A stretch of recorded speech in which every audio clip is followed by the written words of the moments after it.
नमस्ते दोस्तों। स्वागत है आप सभी का हमारे YouTube चैनल पर। तो आज के इस वीडियो में हम दो ऐसे महान योद्धाओं के बारे में बात करने जा रहे हैं जो आपने शायद पहले ही कभी सुनी होगी। महाभारत के सूर्यपुत्र कर्ण और रामायण के परमवीर लक्ष्मण जी के बारे में। कर्ण जो अपने अद्वितीय धैर्य और साहस के लिए प्रसिद्ध था, वहीं भगवान श्री लक्ष्मण जी जो अपने भाई श्री राम के सबसे विश्वसनीय और सबसे बड़े सेनानी थे। इस वीडियो में हम जानेंगे आखिर सबसे महान योद्धा कौन था। क्या कर्ण की वीरता लक्ष्मण जी के सामने टिक सकती थी या फिर लक्ष्मण जी की अपार शक्ति भगवान विष्णु के आशीर्वाद से उन्हें कर्ण से अधिक महान बना दिया था। तो आइए इस अद्वितीय मुकाबले का राज खोलते हैं। बस वीडियो में अंत तक जरूर बने रहे। वीडियो को लाइक और चैनल को सब्सक्राइब जरूर कर देना। अब हम बात करते हैं, ये जो तुलना भी हम करने जा रहे हैं वो महाभारत के कर्ण और रामायण के भगवान विष्णु के अवतार भगवान शेषनाग के अवतार लक्ष्मण जी के बारे में बात करेंगे। दोनों ही योद्धा अपने अपने समय के अद्वितीय धनुर्धर थे। कहा जाता है कि महाभारत में अर्जुन के बाद कर्ण का ही नंबर आता है कि धनुर्धर सबसे बड़ा कौन था, और रामायण में तो लक्ष्मण जी का नाम तो सबसे पहले आता है, क्योंकि जब उनके जब लक्ष्मण जी के वाड़ों की वर्षा होती है तो तीनों लोग डगमगा जाता है, मतलब बारिश होने लगती है, ऐसा कहा जाता है। तो आज के इस वीडियो में हम बहुत अच्छे और बहुत गहराई से देखेंगे। तो लक्ष्मण जी की शक्ति और वरदान कर्ण से कहीं ज़्यादा थी। ऐसा माना जाता है कि इनकी जो शक्तियां थी, इनके पास जो वरदान थे, और सबसे खास बात तो है इनको कोई भी अभिशाप नहीं था। मतलब किसी ने, पंडित ने, किसी भी ऋषि ने, किसी भी इंसान ने इनको अभिशाप नहीं दिया था। वहीं अगर हम बात करें महाभारत के कर्ण की, उसके पास लाखों और हजारों अभिशाप थे जो उसको मिले थे। अब आपको तो पता ही होगा, अगर किसी भी इंसान को अभिशाप मिल रहा है तो वो उसके निगेटिविटी के कारण मिल रही है, उसके अंदर मतलब कुछ तो कमियां रह गई है, इसलिए उसको अभिशाप मिला है। बट हमारे लक्ष्मण जी के साथ ऐसा कुछ भी नहीं था। वो स्वयं भगवान विष्णु के अवतार थे, तो उनको कैसे अभिशाप मिल सकता है। तो चलिए फिर शुरू करते हैं। सबसे पहले हम जानते हैं कि किसके पास सबसे ज्यादा वरदान और किसके पास सबसे ज्यादा अस्त्र शस्त्र था। तो अब यही हम शुरू करते हैं अपने भगवान विष्णु के अवतार शेषनाग के अवतार लक्ष्मण जी के साथ। तो शेषनाग के अवतार हमारे लक्ष्मण जी भगवान विष्णु के माने जाते हैं और सबसे करीबी शेषनाग के अवतार कहे जाते हैं। उनके पास दिव्य शक्ति और असीम साहस था जो उन्हें अपार शक्ति देता है। आपको भी पता है कि रामायण में श्री लक्ष्मण जी का जो अवतार था वो किस हिसाब से श्री रामचंद्र जी की सेवा करी उन्होंने और मेघनाथ को कैसे परास्त किया। मेघनाथ वो इंसान था, मेघनाथ वो योद्धा था जिसने देवराज इंद्र को भी परास्त कर लिया था। परास्त ही नहीं बल्कि लंका में बांध के भी ले आया था। तब वहां पे ब्रह्मा जी आते हैं, मतलब एक ऐसा योद्धा जो ब्रह्मा जी को मजबूर कर दे अपने घर पे लाने का। सोचो, लक्ष्मण जी ने उसको धूल में मिट्टी में मिला दिया।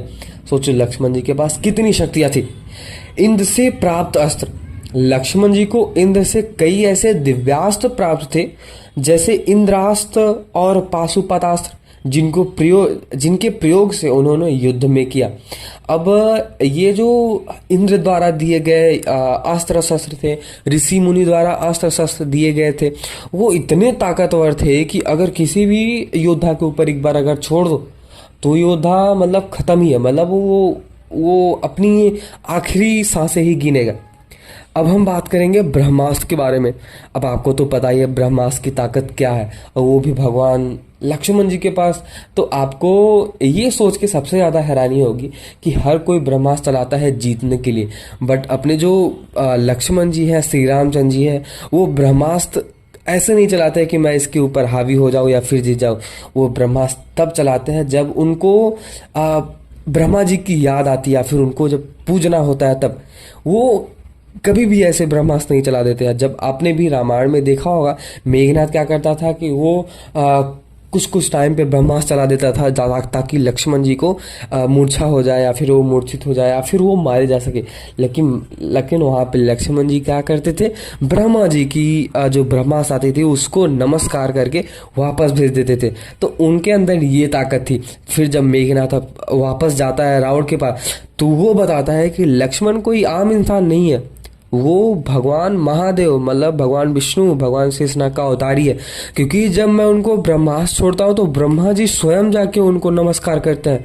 तो कोई ऐसा चलता फिरता वन में कोई आम इंसान नहीं है। पिताश्री, आप अभी भी आपके पास वक्त है, आप लौटा दो माता सीता को। चलो ये बात तो हम आखिरी किसी और वीडियो में बात करेंगे।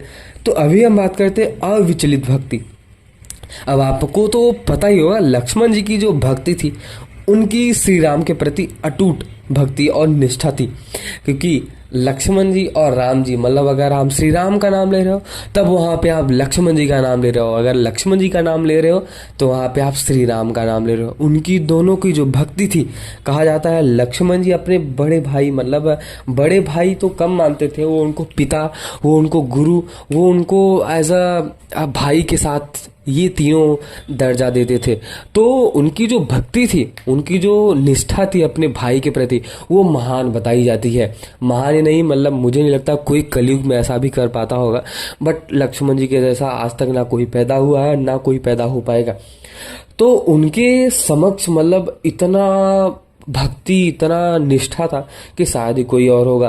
अब ऐसा बताया जाता है कि इससे उन्हें मानसिक शक्ति और साहस भी मिलता था, जो उन्हें किसी भी संकट में खड़ा रहने पर मदद करता था। अजर अमर होने का वरदान, भगवान श्री राम ने लक्ष्मण जी को यह वरदान दिया था कि जब तक वे स्वयं जीवित हैं लक्ष्मण जी को कोई नहीं मार सकता। यह वरदान उन्हें अमरता की शक्ति देता है। मतलब भगवान लक्ष्मण जी स्वयं अजर और अमर थे, उनको जरूरत ही नहीं था कि किसी भी ब्रह्मा या फिर विष्णु जी से या फिर किसी और से ये वरदान मांग सके कि मुझे अजर और अमर बना दो। ऐसा उन्होंने कभी मांगा ही नहीं। इवन उन्होंने अपने बड़े भाई, उनको पता था कि श्री रामचंद्र जी भगवान विष्णु के अवतार है, लेकिन उन्होंने कभी भी ये नहीं मांगा। वो तो बस यही मांगते रह गए कि मुझे आप ऐसा आशीर्वाद दो कि मैं आपके साथ रहूं। तो चलिए फिर अभी हम बात करते हैं कर्ण की, महाभारत का महान योद्धा, सबसे महान योद्धा कर्ण के बारे में, जिसने अर्जुन को भी कह सकते हैं दुविधा में डाल दिया था जब उसके वाड़ों की बारिश होती थी। भगवान श्री कृष्ण भी बोलते थे कि हाँ कोई तो है जो अभी मुकाबले में सामने खड़ा हुआ है। तो सबसे पहले हम बात करते हैं विजय धनुष के बारे में। कर्ण का जो विजय धनुष था, कर्ण के पास एक ऐसा धनुष था जिसका नाम था विजय धनुष। उसकी सबसे प्रमुख ताकत थी, वह इसके साथ युद्ध में अचूक धनुर्धारी था। अब दूसरा जो था, उसके पास ब्रह्मास्त्र, गुरु परशुराम से प्राप्त ब्रह्मास्त्र, जो किसी भी युद्ध में निर्णायक के रूप में समाप्त कर सकता था। अब ब्रह्मास्त्र की इतनी ताकत होती थी कि अगर आप युद्ध कौशल में छोड़ दो किसी के भी ऊपर, तो उसको और उसकी जो सेना है उसको आधा या फिर 75% तो खत्म ही कर देती थी। तो एक कर्ण भी था जिसके पास ब्रह्मास्त्र था, और उसको भगवान परशुराम ने दिया था। उसकी जो ज्ञान होती है, ब्रह्मास्त्र को कैसे प्रयोग किया जाता है, उसकी ज्ञान भी भगवान श्री परशुराम ने दिया था। अब वही लेकिन श्राप के कारण वह इसे कहीं समय, जो जहां इंपॉर्टेंट समय है उसको वो याद नहीं कर सकता था और उसको कहीं यूज नहीं कर सकता था। शक्ति अस्त्र, इंद्र से प्राप्त शक्ति अस्त्र, जिससे उसने अर्जुन के पुत्र अभिमन्यु को मार डाला था। अब ये जो कहा जाता है शक्ति अस्त्र होता है, ये अस्त्र अर्जुन के पुत्र अभिमन्यु पे चलाया था उसने। अब अभिमन्यु पे जो चलाया था वो तो अलग ही टॉपिक है, मैं उसके ऊपर अलग वीडियो बना दूंगा। बट बहुत ही गलत तरीके से मारा था अर्जुन को, मतलब पीछे सवार किया था। बट देखा जाए तो कर्ण के पास एक शक्ति अस्त्र था जो अर्जुन के ऊपर उसने प्रयोग किया था। महालक्ष्मी का श्राप, कर्ण को उसके कवच और कुंडल दान करने के बाद श्राप मिला कि वह युद्ध में अपनी शक्ति खो देगा, जो उसकी मृत्यु का कारण बना। अब बात करें सबसे इंपॉर्टेंट और सबसे महत्वपूर्ण कवच के बारे में या फिर कुंडल कवच के बारे में। कर्ण के पास सूर्यदेव, भगवान सूर्यदेव जो है उनके द्वारा दिए गए कवच और कुंडल थे जो उसे लगभग अमर बनाते हैं। ये कवच उसे किसी भी अस्त्र और शस्त्र से सुरक्षित रखते थे। अब हम बात करते हैं कि युद्ध में रणनीति और अनुभव के बारे में। तब यही सबसे पहले शुरुआत करते हैं लक्ष्मण जी के बारे में। बस वीडियो में अंत तक जरूर बने रहे। लक्ष्मण जी की रणनीति में न केवल वीरता बल्कि उनके विवेक का भी बड़ा योगदान था। उन्होंने हमेशा श्री राम प्रभु के आदेश का पालन किया और सही समय पर सही निर्णय लिया। मेघनाथ के साथ उनका युद्ध जिसमें उन्होंने उस योद्धा को हराया जिसने इंद्र को भी पराजित किया था। यह लक्ष्मण जी की रणनीति, सोच और अद्वितीय युद्ध कौशल को साबित करता है। लक्ष्मण जी की योजना, साहस और शेषनाग के रूप में उनके दिव्य अवतार में उन्हें हर परिस्थिति में विजय बनाता है। यही अगर हम कर्ण की बात करें तो कर्ण की राजनीति वीरता और शौर्य पर आधारित थी, लेकिन कई बार वह दैविक हस्तक्षेप और दुर्भाग्य का शिकार भी हो जाता था। अर्जुन के साथ युद्ध में उसकी बहादुरी और युद्ध कौशल दिखाया आपने भी देखा ही होगा, लेकिन भगवान श्री कृष्ण द्वारा दिए गए धोखे और अभिशाप ने उन्हें पराजित कर दिया। अब यही अगर हम बात करें कर्ण की जो नेतृत्व है, कौशल और युद्ध की योजना में खामियां थी, खासकर जब उन्हें सही समय पर अपना ब्रह्मास्त्र याद नहीं रहा। तो अभी हम बात करते हैं सबसे खास पॉइंट, जिसका नाम है कि सबसे ज्यादा शक्तिशाली आखिर था कौन। आपको भी पता ही होगा महाभारत का जो कर्ण था वो भी किसी योद्धा से कम नहीं था, और रामायण का जो अपने भक्त थे, श्री राम प्रभु के भक्त थे लक्ष्मण जी, वो एक योद्धा नहीं बल्कि वो एक श्री राम के पुत्र भी कहे जा सकते हैं, उनके भाई भी कहे जा सकते हैं और उनके शिष्य भी कहे जा सकते हैं। तो आप ही सोचो कि अगर एक इंसान 3 रूप धर सकता है और शेषनाग का अवतार जो है वो अलग ही, तो अगर कोई इंसान 3 रूप पकड़ सकता है तो उसके अंदर उसको आप योद्धा नहीं बोल सकते, आप उसको अजर अमर बोल सकते हो, आप उसको भगवान ही बोल सकते हो, क्योंकि वो स्वयं भगवान विष्णु, भगवान शेषनाग के अवतार। तो चलिए फिर हम ये देखते हैं कि आखिर सबसे ज्यादा शक्तिशाली था कौन। जब हम कर्ण और लक्ष्मण जी की तुलना करते हैं तो ये स्पष्ट रूप से लक्ष्मण जी की शक्ति और दिव्यता कर्ण से अधिक थी। जैसा कि मैंने आपको पहले ही बताया कि लक्ष्मण जी कोई आम पुरुष नहीं थे, वो भगवान विष्णु के अवतार ही थे। जहां कर्ण अपने श्रापों और दुर्भाग्य के कारण कई बार कमजोर साबित हुआ, वहीं लक्ष्मण जी को दिव्य वरदानों और शेषनाग के अवतार होने के कारण भी एक अजय योद्धा माना जाता है।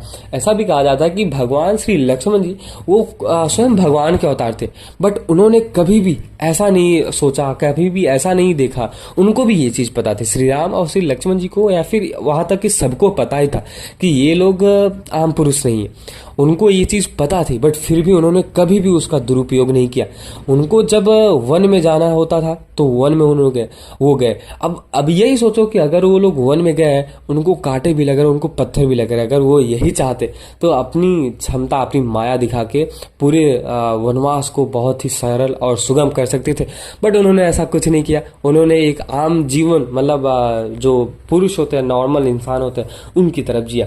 अब यही अगर हम बात करें लक्ष्मण जी की विजय और उनकी भगवान श्री राम के प्रति निष्ठा, जो उन्हें मानसिक और शारीरिक रूप से बहुत ही अटूट और मजबूत और महान बनाता है, महान योद्धा भी बनाता है। जहां कर्ण की वीरता और बलिदान अद्वितीय थे, लक्ष्मण जी का रहस्य, युद्ध कौशल और दिव्यता उन्हें कर्ण से अधिक शक्तिशाली बनाता है। तो साबित यही होता है कि लक्ष्मण जी की दिव्य शक्ति, साहस और युद्ध कौशल उन्हें कर्ण से अधिक महान योद्धा बना के उन्हें सबसे ज्यादा शक्तिशाली बनाता है। तो जैसा मैंने आपको पहले ही बताया था कि लक्ष्मण जी और में अगर कर्ण की बात करें तो सबसे महान योद्धा, सबसे महान पुरुष और सबसे वीर इंसान तो लक्ष्मण जी ही थे।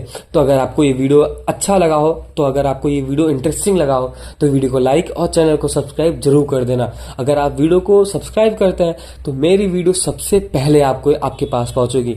तो चलिए फिर मिलते हैं किसी और वीडियो में। वीडियो को लाइक, चैनल को सब्सक्राइब तो जरूर कर देना। जय श्री राम।